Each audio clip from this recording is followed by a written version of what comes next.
आज 1 जुलाई 2026 से देश के लाखों केंद्रीय कर्मचारियों और करोड़ों परिवारों की नजर जिस अपडेट पर टिकी हुई थी, उससे जुड़ी तस्वीर अब काफी हद तक स्पष्ट होती दिखाई दे रही है।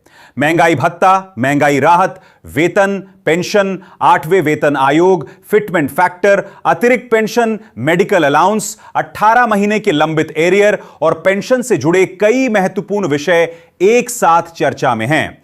ऐसे में हर कर्मचारी और हर पेंशनर के लिए यह समझना जरूरी है कि आधिकारिक रूप से क्या स्थिति बनी है, किन बातों की पुष्टि हो चुकी है, किन मामलों पर अभी फैसला बाकी है और किन खबरों को लेकर सोशल मीडिया पर भ्रम फैलाया जा रहा है। सबसे पहले बात करते हैं महंगाई भत्ते और महंगाई राहत की, क्योंकि फिलहाल सबसे बड़ी चर्चा इसी विषय पर हो रही है।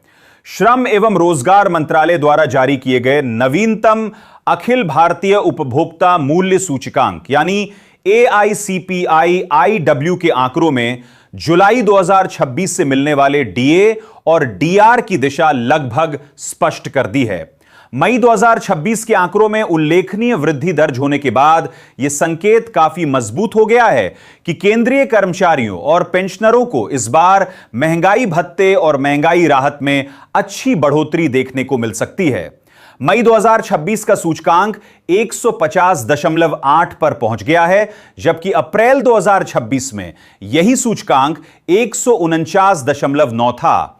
केवल एक महीने में 0.9 अंकों की बढ़ोतरी इस बात का संकेत देती है कि महंगाई का प्रभाव लगातार बना हुआ है। यही कारण है कि डीए की गणना करने वाले विशेषज्ञों का मानना है कि जुलाई 2026 से लागू होने वाला महंगाई भत्ता लगभग 63% तक पहुंच सकता है। वर्तमान समय में कर्मचारियों और पेंशनरों को 60% डीए और डीआर का लाभ मिल रहा है। यदि अनुमान सही साबित होते हैं तो इसमें लगभग 3% की वृद्धि देखने को मिलेगी। हालांकि अभी जून 2026 के AICPI-IW के अंतिम आंकड़े सामने आना शेष हैं। उन्हीं आंकड़ों के आधार पर अंतिम प्रतिशत तय होगा। यदि जून का सूचकांक उम्मीद से अधिक बढ़ता है तो कुछ विशेषज्ञ 64% तक पहुंचने की संभावना भी व्यक्त कर रहे हैं, लेकिन वर्तमान उपलब्ध आधिकारिक आंकड़ों के आधार पर 63% का स्तर सबसे अधिक संभावित माना जा रहा है। महंगाई भत्ते में होने वाली यह वृद्धि केवल प्रतिशत का बदलाव नहीं है, बल्कि इसका सीधा प्रभाव कर्मचारियों की मासिक आय और पेंशनरों की मासिक पेंशन पर पड़ता है। जिन कर्मचारियों का मूल वेतन अधिक है, उन्हें हर महीने हजारों रुपए तक का अतिरिक्त लाभ मिल सकता है। इसी प्रकार अधिक मूल पेंशन पाने वाले पेंशनरों की मासिक पेंशन में भी अच्छी वृद्धि देखने को मिलेगी। यही कारण है कि जुलाई का डीए अपडेट हर बार कर्मचारियों और पेंशनरों के लिए सबसे महत्वपूर्ण माना जाता है। यदि सरकार द्वारा मंजूरी और आधिकारिक अधिसूचना कुछ सप्ताह बाद जारी की जाती है तो उस स्थिति में जुलाई से लागू होने वाली नई दरों का भुगतान एरियर के साथ किया जा सकता है। ऐसे में जुलाई, अगस्त और आवश्यकता पड़ने पर सितंबर तक का अंतर भी कर्मचारियों और पेंशनरों को एक साथ मिलने की संभावना बनी रहती है। हालांकि अंतिम भुगतान की प्रक्रिया पूरी तरह सरकार द्वारा जारी आदेशों पर निर्भर करेगी। यहां यह समझना भी जरूरी है कि महंगाई भत्ता केवल वेतन बढ़ाने का माध्यम नहीं है। इसका उद्देश्य बढ़ती महंगाई के कारण कर्मचारियों और पेंशनरों की क्रय शक्ति को बनाए रखना है।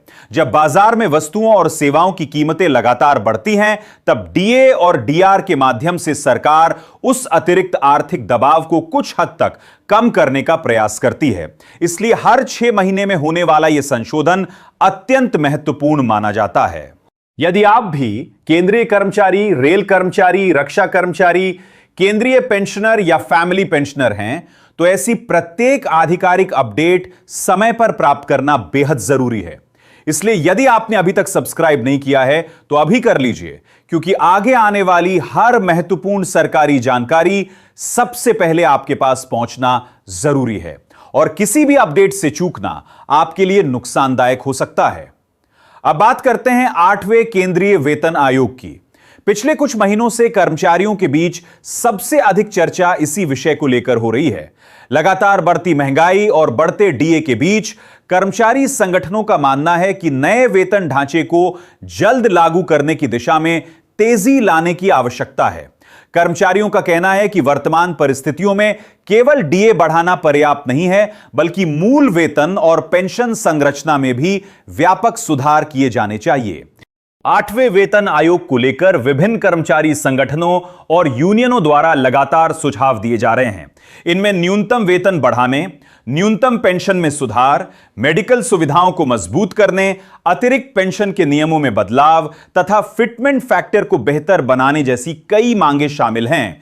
कुछ कर्मचारी संगठनों ने 3.83 फिटमेंट फैक्टर की मांग रखी है, जबकि अधिकांश विशेषज्ञों का अनुमान है कि अंतिम फिटमेंट फैक्टर लगभग 2.50 से 2.60 के बीच रह सकता है। हालांकि अंतिम निर्णय आयोग की सिफारिशों और केंद्र सरकार की मंजूरी के बाद ही लिया जाएगा। फिटमेंट फैक्टर का महत्व इसलिए अधिक है क्योंकि इसी के आधार पर कर्मचारियों के नए वेतन और पेंशन की गणना होती है।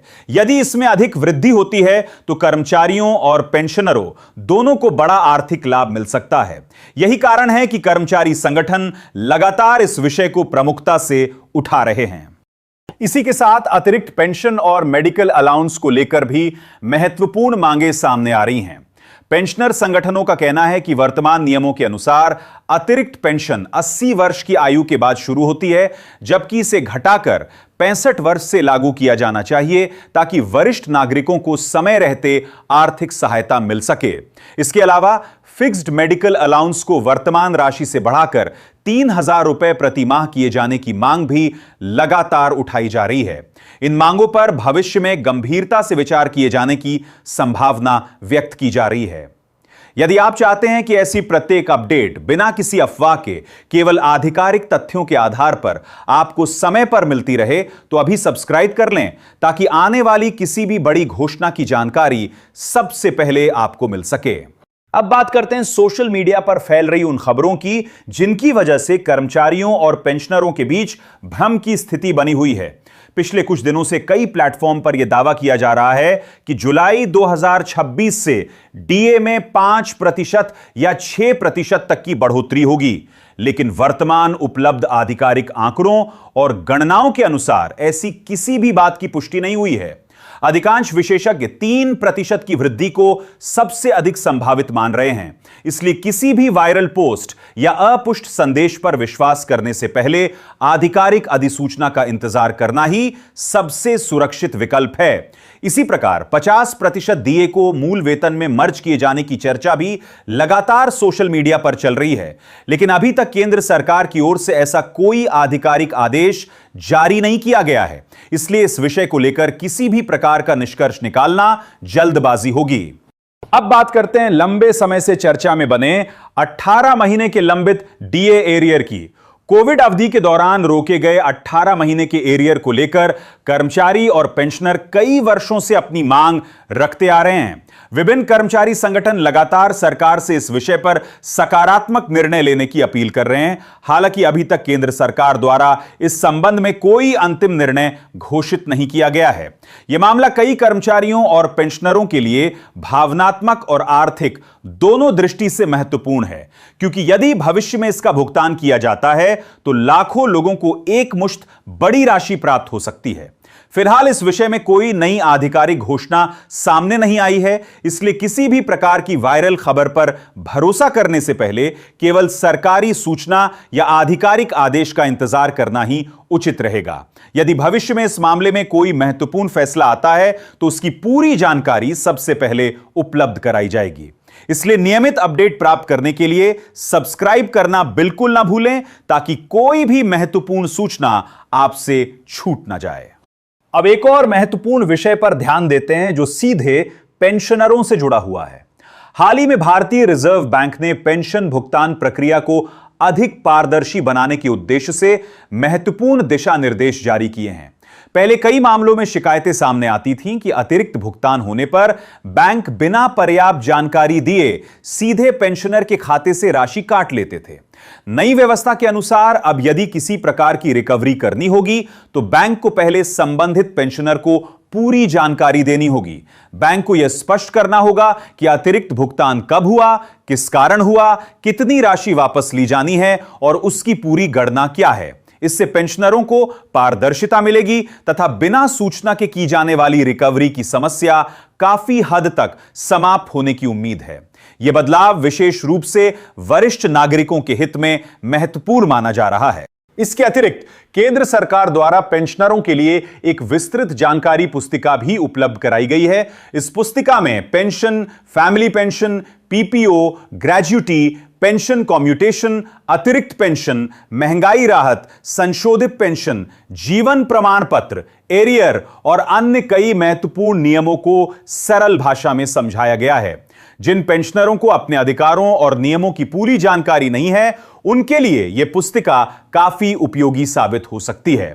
आने वाले समय में 8वें वेतन आयोग, DA, DR, fitment factor, medical allowance, अतिरिक्त पेंशन, न्यूनतम वेतन और न्यूनतम पेंशन जैसे विषयों पर लगातार नई जानकारी सामने आने की संभावना बनी हुई है। इसलिए प्रत्येक आधिकारिक अपडेट पर नजर बनाए रखना आवश्यक है। फिलहाल उपलब्ध आधिकारिक आंकड़ों के आधार पर सबसे महत्वपूर्ण निष्कर्ष यही है कि जुलाई 2026 से महंगाई भत्ते और महंगाई राहत में वृद्धि की संभावना बेहद मजबूत हो चुकी है। अंतिम प्रतिशत जून 2026 के सूचकांक और सरकार की मंजूरी के बाद तय होगा।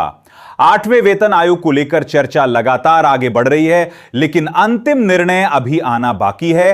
फिटमेंट फैक्टर, मेडिकल अलाउंस और अतिरिक्त पेंशन जैसी मांगों पर कर्मचारी और पेंशनर संगठन लगातार अपनी बात सरकार तक पहुंचा रहे हैं।